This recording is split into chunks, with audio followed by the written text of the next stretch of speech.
Bonjour. Les variables sur le mbot et donc sur mblock peuvent être utilisées à deux fins relativement différentes. La première utilisation se fait en connecté, donc c'est-à-dire que le mbot est connecté à l'ordinateur et cela permet de visualiser en temps réel une valeur. Dans l'exemple, nous désirons afficher en direct la distance mesurée par le capteur ultrason. Pour cela, dans un premier temps, nous allons créer une variable, donc variable que nous allons appeler distance. Cette valeur, donc de variable, s'affiche dans l'angle en haut à gauche. Donc pour l'instant, vu que le programme n'est pas démarré, la distance est égale à 0. Vu que nous sommes en connecté, nous récupérons un quand le drapeau est cliqué. Ensuite, nous allons récupérer un contrôle, donc un répété indéfiniment, pour que la prise de mesure soit faite en continu. Ce que nous voulons mesurer, est la distance. Et donc pour mesurer la distance, nous allons associer distance à la distance mesurée par le capteur ultrason.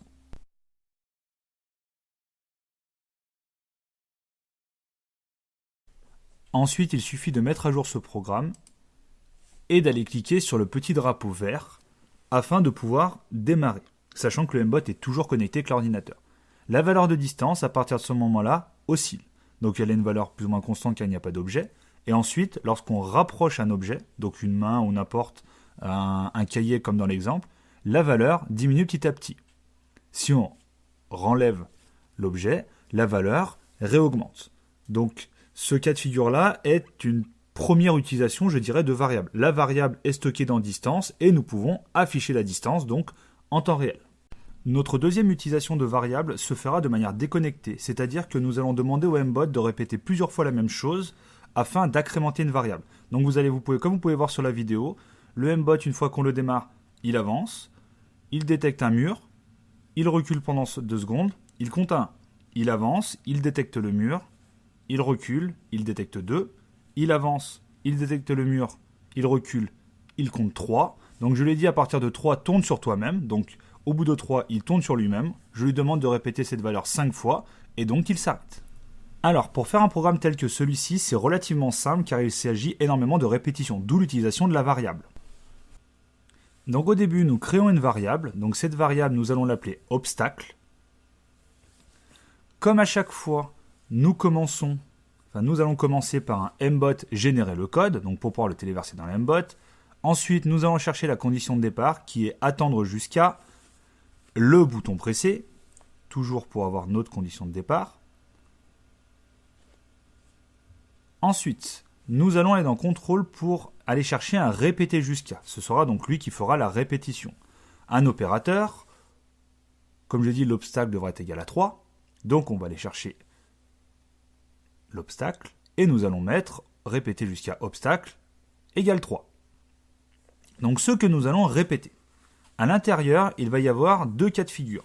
Si un mur est détecté ou si un mur n'est pas détecté. C'est pourquoi nous allons prendre un si alors sinon. Comme condition pour le si alors sinon, nous allons récupérer une comparaison. Donc nous allons la comparer par rapport à 10 pour 10 cm par rapport au mur. Et la valeur que nous allons comparer, c'est la distance mesurée par le capteur ultrason. Encore une fois, bien vérifier que le port soit bien sélectionné.